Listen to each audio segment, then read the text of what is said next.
नमस्कार, स्वागत है आप सभी का। मैं हूं आपके साथ तान्या वर्मा। तो चलिए शुरुआत करेंगे उत्तराखंड के इस खास बुलेटिन की। आगामी 30 अप्रैल को चारधाम यात्रा शुरू होने जा रही है, जिसको लेकर सरकार तैयारी में जुटी है। गढ़वाल कमिश्नर विनय शंकर पांडे ने बताया कि 30 अप्रैल से चारधाम यात्रा शुरू होने जा रही है और चारधाम यात्रा में किसी भी तरह की कोई दिक्कत न हो, उसको देखते हुए लगातार बैठकें की जा रही हैं। गढ़वाल कमिश्नर ने बताया कि पिछली चारधाम यात्रा संपन्न होने के बाद मुख्यमंत्री पुष्कर सिंह धामी ने तुरंत बैठक की थी और ये देखा गया कि यात्रा में किस प्रकार की कमियां रही हैं, जिन्हें आगामी यात्रा में दूर किया जा सके। गढ़वाल कमिश्नर ने बताया कि इस बार यात्रा में हमने मूलभूत सुविधाओं पर जोर दिया है, जिसमें रोड कनेक्टिविटी पर खास ध्यान दिया गया है।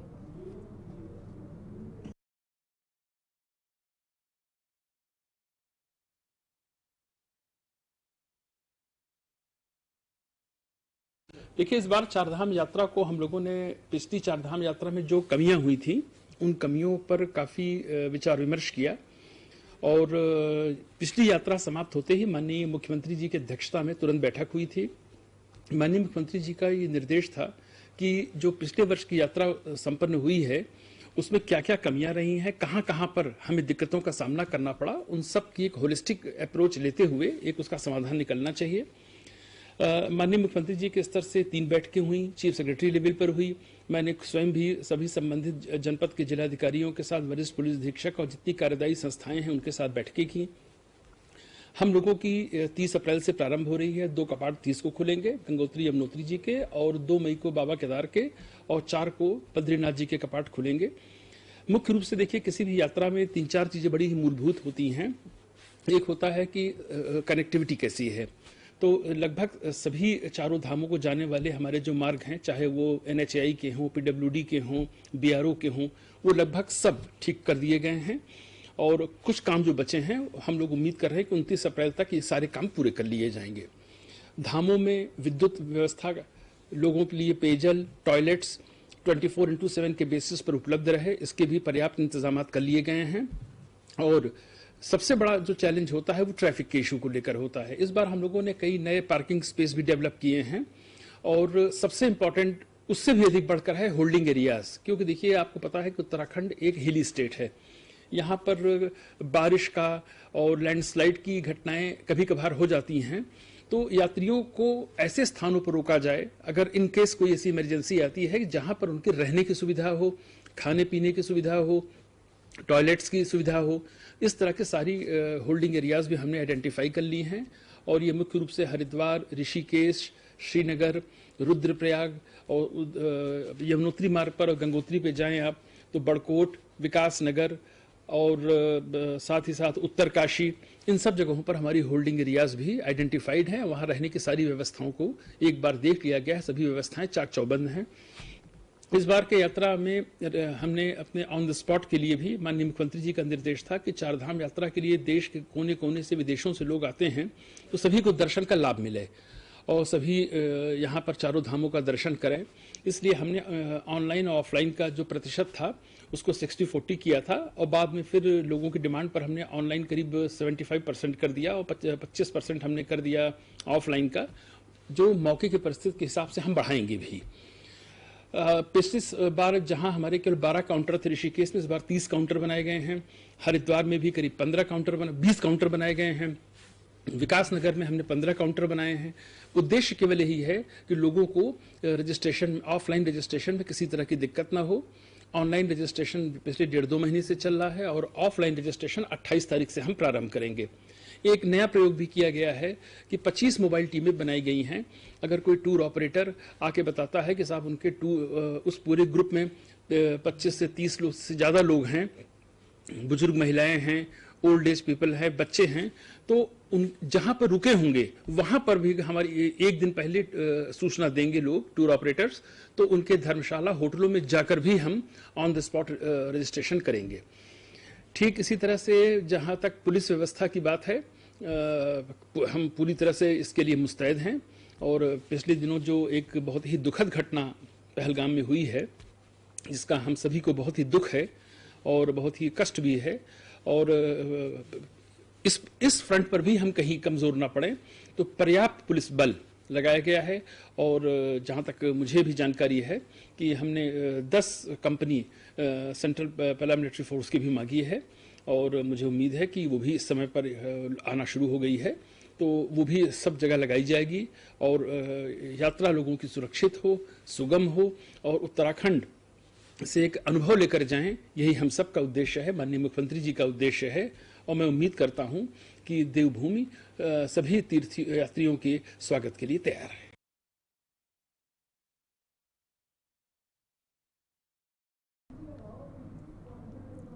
हल्द्वानी के भनपुलपुरा थाना क्षेत्र अंतर्गत एक युवक की गला रेतकर हत्या का मामला सामने आया है। बताया जा रहा है कि हल्द्वानी रेलवे स्टेशन के निकट ठोकर लाइन क्षेत्र में शनिवार देर रात एक युवक का खून से लथपथ शव मिलने से इलाके में सनसनी फैल गई। युवक के गले को चाकू से रेता गया था। बताया जा रहा है कि घटने के अनुसार पुलिस प्रथम दृष्टि हत्या की आशंका मान रही है और मृत की पहचान 28 वर्षीय जानूज अब्दीन अंसारी लाइन नंबर 8 भलपुरा के रूप में हुई है। सूचना के बाद मौके पर पुलिस पहुंची और शव को कब्जे में लेकर पोस्टमार्टम के लिए भेजा गया। शनिवार देर रात ठोकर लाइन इलाके में स्थानीय लोगों ने खून से सने एक युवक का शव देखा देखा। बता दें कि सूचना मिलते ही बनभुलपुरा थानाध्यक्ष नीरज भाकुनी पुलिस टीम के साथ मौके पर पहुंचे और शव की हालत देखकर प्रथम दृष्टया गला रेत कर हत्या किए जाने का संदेश जताया गया है।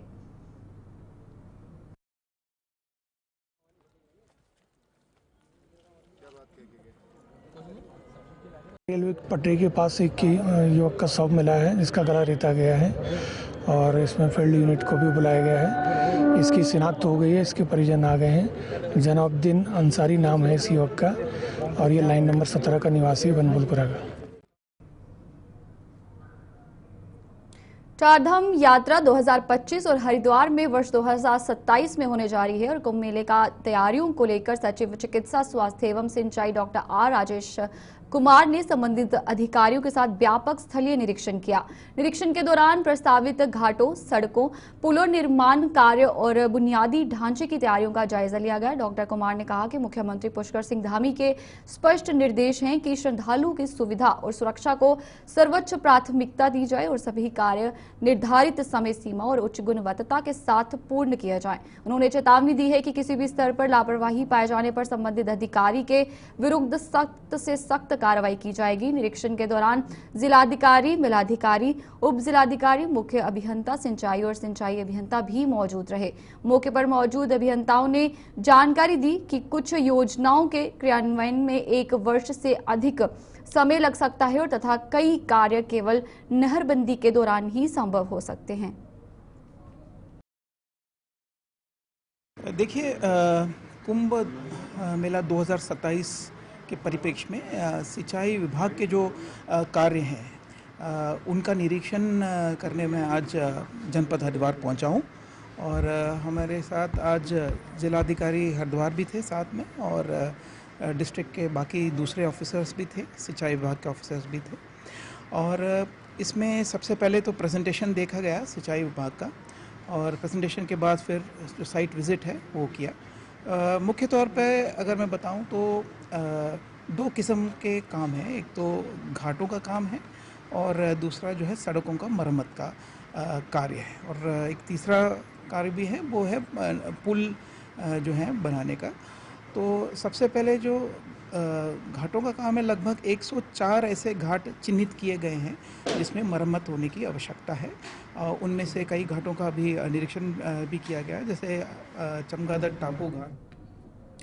विकासनगर के एक निजी होटल में कांग्रेस जनों के द्वारा एक बैठक का आयोजन किया गया और जिसमें कि कांग्रेस पार्टी के चक्राता विधानसभा विधायक और पूर्व प्रदेश अध्यक्ष कांग्रेस पार्टी प्रीतम सिंह भी पहुंचे। प्रीतम सिंह ने 30 अप्रैल को देहरादून में होने वाली जनसभा के बारे में आपस में चर्चा की और जनसभा को सफल बनाए जाने पर विचार विमर्श किया। प्रीतम सिंह ने अहमदाबाद में राष्ट्रीय अधिवेशन में किए गए प्रस्ताव पारित के बारे में भी जानकारी दी। प्रीतम सिंह ने बताया कि 25 अप्रैल से 30 अप्रैल तक पूरे देश में जनसभाएं और रैली की जाएंगी। इनकी जानकारी उनके द्वारा मीडिया को भी दी गई है और आइए जानते हैं क्या कहना है कांग्रेस पार्टी के चक्राता विधानसभा विधायक प्रीतम सिंह का।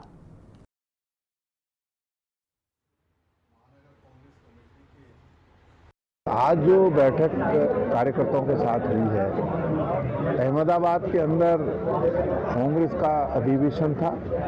उस अधिवेशन में कई प्रस्ताव पारित हुए और उसी कड़ी में राष्ट्रीय नेतृत्व ने 25 अप्रैल से 30 अप्रैल के बीच पूरे देश के अंदर कांग्रेस के लोगों का आह्वान किया है कि वो जनसभा और रैली करके संविधान के विपरीत जो सरकार आचरण कर रही है, संविधान को जो पैरों तले कुचलने का काम सरकार कर रही है, उसके विरोध में संघर्ष करने का काम करे।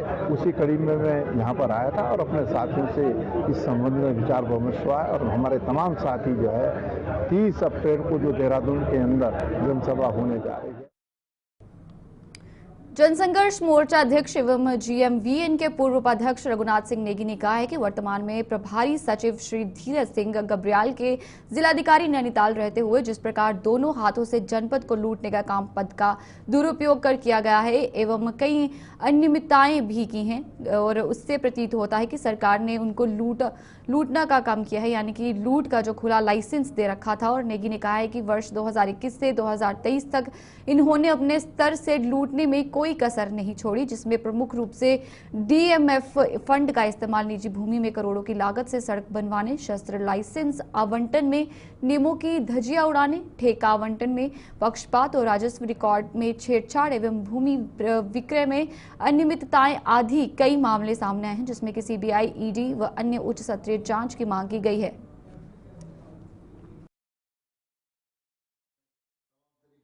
हाल ही में माननीय उच्च न्यायालय ने जो प्रभारी सचिव हैं धीरज सिंह गब्रियाल जी, जो 2021 से 2023 तक जिलाधिकारी नैनीताल है, उन्होंने भ्रष्टाचार की सारी सीमाओं को पार करने का काम किया।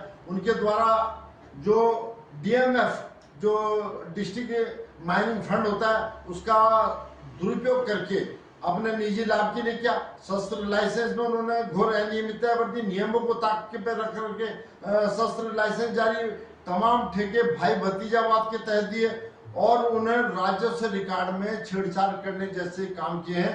इस मामले में योजित जनहित याचिका में ऑनरेबल हाई कोर्ट ने अभी 25 तारीख को सरकार को नोटिस जारी किए हैं। तो प्राइमा फेसिया ये है कि इनका भ्रष्टाचार एक तरह से माननीय न्यायालय ने माना है। तो ऐसे अधिकारी को मैं समझता हूँ पद पर बने रहने का कोई औचित्य नहीं। सरकार को देखना चाहिए, सरकार बड़ी बड़ी डीलें हाँकती है कि हम जो है जीरो टॉलरेंस की दिशा में काम कर रहे हैं। सारा का सारा ये फर्जी जीरो टॉलरेंस पूरी जनता को दिख रहा है। अगर सरकार में थोड़ी भी शर्म है तो ऐसे भ्रष्ट अधिकारी को निकाल बाहर करने का काम करें, क्योंकि ये अधिकारी सिर्फ और सिर्फ अपने निहित स्वार्थों के चलते, अपने निजी स्वार्थों के चलते रात दिन लगे रहते हैं। इनको जनता का कोई मतलब नहीं है। और ये वही अधिकारी हैं जिनको 2022 में उत्कृष्ट जिलाधिकारी का सम्मान दिया गया है। मैं पूछता हूँ क्या ये भ्रष्टाचार करने के लिए इनको सम्मान दिया गया है? ऐसे अधिकारियों को जब तक अगर ये प्रदेश में बने रहेंगे तो निश्चित तौर में ये प्रदेश का दुर्भाग्य होगा।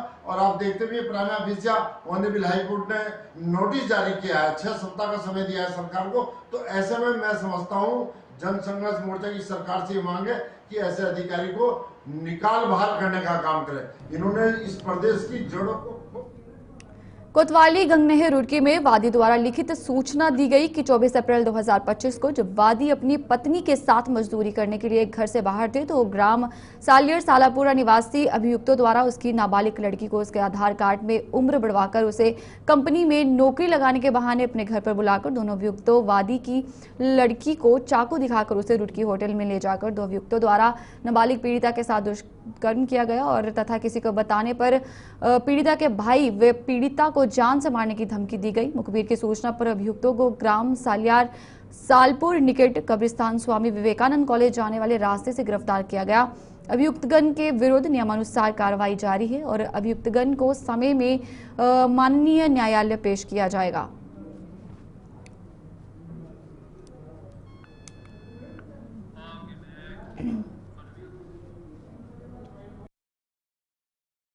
राजधानी देहरादून में ट्रैफिक जाम की समस्या दिन प्रतिदिन विकराल रूप लेती जा रही है। कभी शांत वादियों के लिए जाने वाली ये शहर अब लगातार ट्रैफिक समस्या के कारण से जूझ रही है। शहर की सड़कों पर दिन भर वाहनों की लंबी कतारें देखी जा सकती हैं। खास कर की दफ्तरों और स्कूल कॉलेजों के समय सड़कों पर वाहन रेंगते नजर आते हैं, जिससे कि आमजन को भारी परेशानियों का सामना करना पड़ रहा है। जहां एक तरफ दिल्ली से देहरादून के लिए सफर आसान हो गया है और इसके अलावा तमाम हाईवे का निर्माण कार्य किया जा रहा है, लेकिन धुंध शहर में प्रवेश करते ही सभी वाहन रेंगने लगते हैं। ट्रैफिक कंट्रोल के कई एस्पेक्ट्स हैं। पहला तो हम जो अपनी ट्रैफिक लाइट्स हैं उनको इनेबल करें एआई बेस्ड, जो कि हमारे इंटीग्रेटेड कंट्रोल रूम में व्यवस्था है अभी, जिससे एक पर्टिकुलर स्ट्रेच का पॉज हो सके और वो जो पॉज है उसको मैनेज करना बहुत आवश्यक है। इसी से हमारा जो स्मूथ मूवमेंट है डिफरेंट डायरेक्शंस में वो इनेबल हो सकेगा। सेकंड, कई सारे जंक्शंस पे ट्रैफिक लाइट्स अभी तक नहीं थी, तो अभी हमने 11 ट्रैफिक लाइट्स नई सैंक्शन कर दी हैं, उनका बिड आउट भी हो चुका है and they are now being installed. So we are hopeful कि by next month all 11 new traffic lights will get installed. Secondly, हमारी पार्किंग स्पेसेस की पॉसिटी थी सिटी एरिया में। एक तो हमारी काबुल हाउस पार्किंग, वो भले ही अभी ऑनरेबल न्यायालय में उसके बाद विचाराधीन है, लेकिन पार्किंग करने में कोई रोक नहीं है, तो वो area can be used for parking, जहाँ पे 350 व्हीकल्स का स्पेस है। सेकेंडली, हमारी 2 automated parkings they are now coming up at parade ground and Tipti market, उसमें भी हमारे अराउंड 400 ऑड व्हीकल्स का स्पेस क्रिएट होगा। और थर्डली, हम जितना पब्लिक ट्रांसपोर्ट को यूज़ करें उतना ही हमारे जो रिसोर्सेज हैं और जो हमारे जो इंडिविजुअल व्हीकल्स के एक्सपेंसेस हैं वो न्यून होते हैं। स्मार्ट सिटी बसेस के साथ साथ अब तो now we are switching on to EV autos, EV rickshaws, EV buses, so they are convenient for the passengers and commuters, so थोड़ी इसमें civic awareness की भी आवश्यकता है और youngsters को काउंसलिंग की आवश्यकता है कि they should switch on to public transport। तो ये कुछ बहुआयामी एस्पेक्ट्स हैं, इन सब को हमें इनकलकेट करना पड़ेगा to reduce traffic nuisance in our city. देखिए, बिल्कुल भारतीय जनता पार्टी की जो सरकार है, उन्हें जो जनमानस जो दिक्कतें झेल रहा है उससे कोई सरोकार नहीं है, क्योंकि इनकी आदत है सिर्फ वाहवाही बटोरने की कि 4 धाम यात्रा में 50 लाख लोगों ने रजिस्ट्रेशन करा लिया, 60 लाख लोगों ने रजिस्ट्रेशन करा लिया। ये सिर्फ इनका बखान कर रहे हैं। सरकार ये जवाब दे कि अभी तो ये सिर्फ सीज़न है, जो टूरिस्ट मसूरी जा रहा है, धनौल्टी जा रहा है, चक्राता जा रहा है और हिल स्टेशन जो हमारे हैं वहां जा रहे हैं, उसके बावजूद भी आज स्थिति इतनी विकट है कि आपको लगता है आप गाड़ी चला नहीं रहे, गाड़ी रेंग रही है। और यही वजह है कि कांग्रेस पार्टी ने सवाल किया कि आपकी 4 धाम जो तैयारी है, 4 धाम यात्रा की, वो कैसी है, उसका जवाब दीजिए। तो सरकार के पास जवाब नहीं है। हमने कहा कि आप ऋषिकेश से ट्रैफिक को जो है रोकने का कार्य करिए, वहां पे जितने भी लोगों का पंजीकरण है, आप संख्या के हिसाब से कितनी वहन क्षमता है किस शहर की, उसके हिसाब से वहां से ट्रैफिक मूव कराने का कार्य करिए, और जब उतने लोग वहां से वापस आ जाएं उस हिसाब से यहां से ट्रैफिक को मूव करा रही है। लेकिन सरकार नहीं सुनती। ये हठधर्मी सरकार है, ये अहंकारी सरकार है, ये विपक्ष के सुझावों को नहीं सुनती है, और इसका नतीजा आपने देखा है कि किस तरीके से ये प्रदेश जो है इसका नतीजा भुगतने का कार्य कर रहा है। आपको आज अगर मुझे 2 साल पहले इस सड़क यहां से कैनाल रोड जाने में 10 मिनट लगते थे, आज वो आधा घंटा लगता है। स्मार्ट सिटी कहां है? मैं पूछना चाहती हूं पुष्कर सिंह धामी जी से कि कहां गई वो स्मार्ट सिटी जिसका डंका बजाने का कार्य नरेंद्र मोदी जी ने और आपने किया था। ये डबल इंजन की सरकार है, और डबल इंजन की सरकार के बावजूद आज अगर मैं सिर्फ राजधानी की बात करूं तो राजधानी की स्थिति इतनी विकट है कि लोगों के पास कितने सवाल हैं, लेकिन उन सवालों को जवाब देने के लिए भारतीय जनता पार्टी का कोई भी नेता तैयार नहीं है। तो जनता जानना चाहती है कि हमारा जो देहरादून है वो स्मार्ट सिटी कब बनेगा मोदी जी, क्योंकि अब तो ट्रिपल इंजन की सरकार है। केंद्र में आप हैं, राज्य में आप हैं और निगम में भी आप ही बैठे हैं। राजधानी में एक बहुत बड़ी चुनौती है, खासकर जब जिस तरह की जैसे हमारे टूरिस्ट का सीजन शुरू हो जाएगा, चारधाम यात्रा भी शुरू होती है, कांवड़ भी हरिद्वार में चलता है, बहुत सारे तीर्थयात्री और श्रद्धालुगढ़ भी आते हैं। और जैसा कि आपको पता है कि एजुकेशन हब है राजधानी, जहाँ विभिन्न तरह के स्कूल कॉलेजेस भी हैं, जहाँ पर हज़ारों लाखों की संख्या में स्टूडेंट्स भी यहाँ पर का आवागमन भी रहता है। इसको देखते हुए अभी जो हमने नए सिस्टम लगाए, ट्रैफिक लाइट्स को बढ़ाया, हमारे ऑटोमेटिक कैमरे में जो है चालान भी किए जा रहे हैं। ओवर स्पीडिंग के लिए अलग अलग लगाए गए, जहाँ ऑटोमेटेड ओवर स्पीडिंग की गाड़ियों को भी हम ट्रैक करते हैं और उनका चालान करते हैं। साथ ही साथ ड्रोन से भी मॉनिटरिंग करके उनके भी चालान किए जा रहे हैं। लेकिन आने वाली जो नई नई टेक्निक्स हैं, जैसे देखा जाए आर्टिफिशियल इंटेलिजेंस है और भी बहुत सारे नए टूल्स आ रहे हैं, जिसके माध्यम से ट्रैफिक रेगुलेशन की बात का विचार अभी चल रहा है। जो हम डायरेक्टरेट लेवल से भी, ट्रैफिक डायरेक्टरेट लेवल से भी डिस्कशन चल रहा है। साथ ही साथ इसको जिला प्रशासन में भी इसको रख के आगे कैसे भविष्य की योजनाओं को कारगर बनाया जाए कि नए जो हमारे AI टूल्स हैं या जो नई टेक्नोलॉजी है उसका ज़्यादा से ज़्यादा प्रयोग हम ट्रैफिक लाइट और ट्रैफिक रेगुलेशन किया जाए। तो ये प्रपोजल अभी हमारा डिस्कशन फेज में है और आगे भविष्य में इसको कोशिश रहेगी। देखिए, आम जन को जो ट्रैफिक की समस्याओं का सामना करना पड़ रहा है, उससे पूरी तरीके से हमारे सरकार चिंतित है और उस पर कार्य कर रही है। ऐसा नहीं कि इस पर कार्य नहीं हो रहा। ऑटोमेटिक पार्किंग की सुविधा देने के लिए भी कार्य हो रहा है, जगह जगह पार्किंग निःशुल्क कराए जाने पर भी कार्य हो रहा है, घंटा घर पे भी पार्किंग पर कार्य हो रहा है। तो लगातार निरंतर कार्य हो रहा है। और जहाँ तक बात है वीकेंड में ट्रैफिक की और इन चीज़ों की, तो उन्हीं को देखते हुए मसूरी रोड पर एक और ये शटल सेवा शुरू करने की बात हुई है और उड़न खटोले की भी बात करी गई है, रोप वे की बात करी गई है। तो ये सारी चीज़ों की बात करी जा रही है, जिससे हमारे पर्यटकों को, यहाँ रहने वाले उत्तराखंड के लोगों को किसी भी प्रकार से ट्रैफिक का सामना न करना पड़े। और इसमें जनसंख्या का भी रोल है। वो कब से उत्तराखंड लगातार जनसंख्या के हिसाब से भी बढ़ता जा रहा है। तो इन सब चीज़ों को रोकने के लिए और ट्रैफिक की समस्याओं से निजात दिलाने के लिए हमारी सरकार गंभीर है और कार्यरत है। जी, इसमें ऐसा है कि क्योंकि यातायात प्रबंधन में जो यातायात एनफोर्समेंट है जो पुलिस करती है वो एक हिस्सा है, और उसके अलावा बहुत सारी और एजेंसीज का रोल हो जाता है। जो पुलिस द्वारा बॉटलनेक्स ट्रैफिक के आइडेंटिफाई किए गए हैं, या जो एक्सीडेंट प्रोन एरियाज आइडेंटिफाई किए गए हैं, या जहां पर अन्य पार्किंग स्थलों के डेवलप किए जाने की आवश्यकता है।